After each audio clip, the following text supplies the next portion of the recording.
guys, today I'm going to talk about Night of the Demon. It was also called Curse of the Demon for American audiences. The film came out in 1957 and was directed by Jacques Tourneur. He's a French director. He also did Cat People and A Walkway Zombie.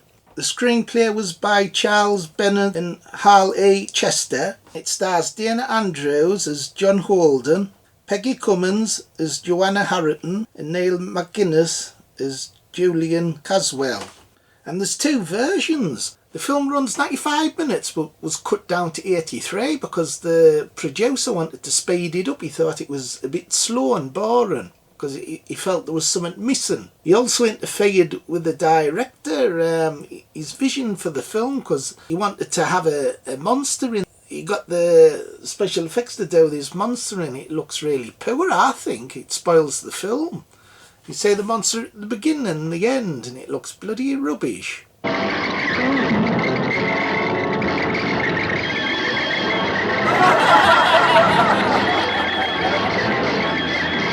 Yeah, that bloody monster looked like a bloody dog. Soft as bloody shit. So there was a lot of behind the scenes arguments between the director and the producer.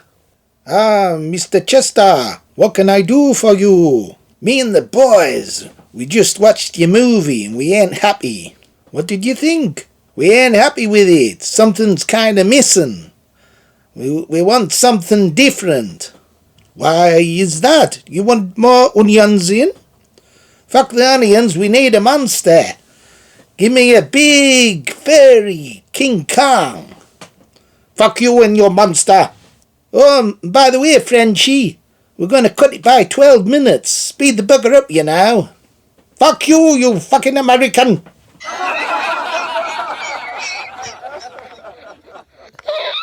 The film's based on an Emma James story called Casting the Runes, wrote in 1911. The film's from the 1950s and they didn't make many horror films really in that decade. It's surprising.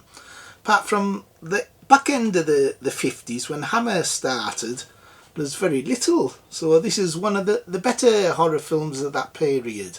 I've not seen the film much. It's a black and white film. When I checked out the Blu-ray, there's absolute ton of extras on it. Really surprising for an old film. There's like loads of extras as good as a modern film. The extras on the Blu-ray, so you want to get that. You also get both versions on the Blu-ray. You get the 96 version and the 82 version. I don't know why people would want to watch the 82-minute version when they can watch the 96-minute version. But it's there if you do want to compare them.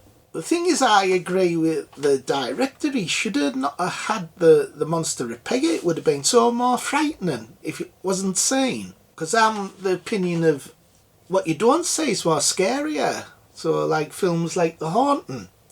You don't see loads of ghosts floating around. You don't see any at all, really. Like fairly modern films like The Blair Witch Project, you don't see the witch. So that makes it more scary. If you saw the witch, it wouldn't have the same effect. So this bloody film shouldn't have had a monster repair. It kind of a real missed opportunity because this film would have been so much better without seeing it. Dana Andrews plays John Holden, who's a psychologist, and he's investigating this satanic cult. There's a character called Julian Karswell, and he's suspected of murder. The character of John's investigating, and he meets up with Joanna, and they both investigate this character because they think he's involved in the death. Turns out he's been using magic, and he killed this guy. What he does is he puts this piece of paper in someone's pocket, like a spell. So he puts these like runes into someone's pocket. And then later on this demon kills them. So he reckons he's done the same to John. So all throughout the film, he's investigating them and he's trying to get the runes back onto him. So the monster doesn't kill him, but it kills the guy who put the runes in his pocket. Hey, if I got hold of that bugger, I know where I'd put his bloody runes. It's a good film because at the beginning the character of John doesn't believe in magic or anything, but eventually throughout the film he starts to believe it. There's even a seance scene, but it's done in a silly manner. Karswell's a good villain. I especially like him when he's dressed as a clown because he looks sinister with his makeup on and stuff. He uses magic in that scene as well. He creates a storm. Also throughout the film there's a lot of jump scares, like people jumping in front of the camera and stuff. That's quite fun. The film's highly regarded, but although I think it's good, I do think it's a bit overrated. It's partly to do with the production being tampered by the producers, making them to put a monster at the beginning and the end of the film. A terrible idea, that. Especially when it looks silly. Would have been a much stronger film without it.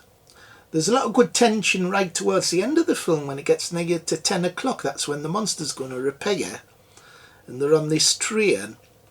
And you know that John's trying to put the piece of paper into the other guy's pocket. But the other guy won't touch what he's handed, like matches and stuff. But right at the end, he just manages to get it into his pocket. So it was really good, that bit. But overall, although I thought it was a good film, I was disappointed with it. But I still appreciate how good it is. It's very moody and lots of dark scenes, like film noir. So really good. I think I'd give it about 7. 7 out of 10. It is a good film. It's worth watching if you haven't seen it. I give the bugger a 5. That bloody monster spoilt the bugger. Soft as bloody arseholes. Everybody, bye. See you next time. Bye.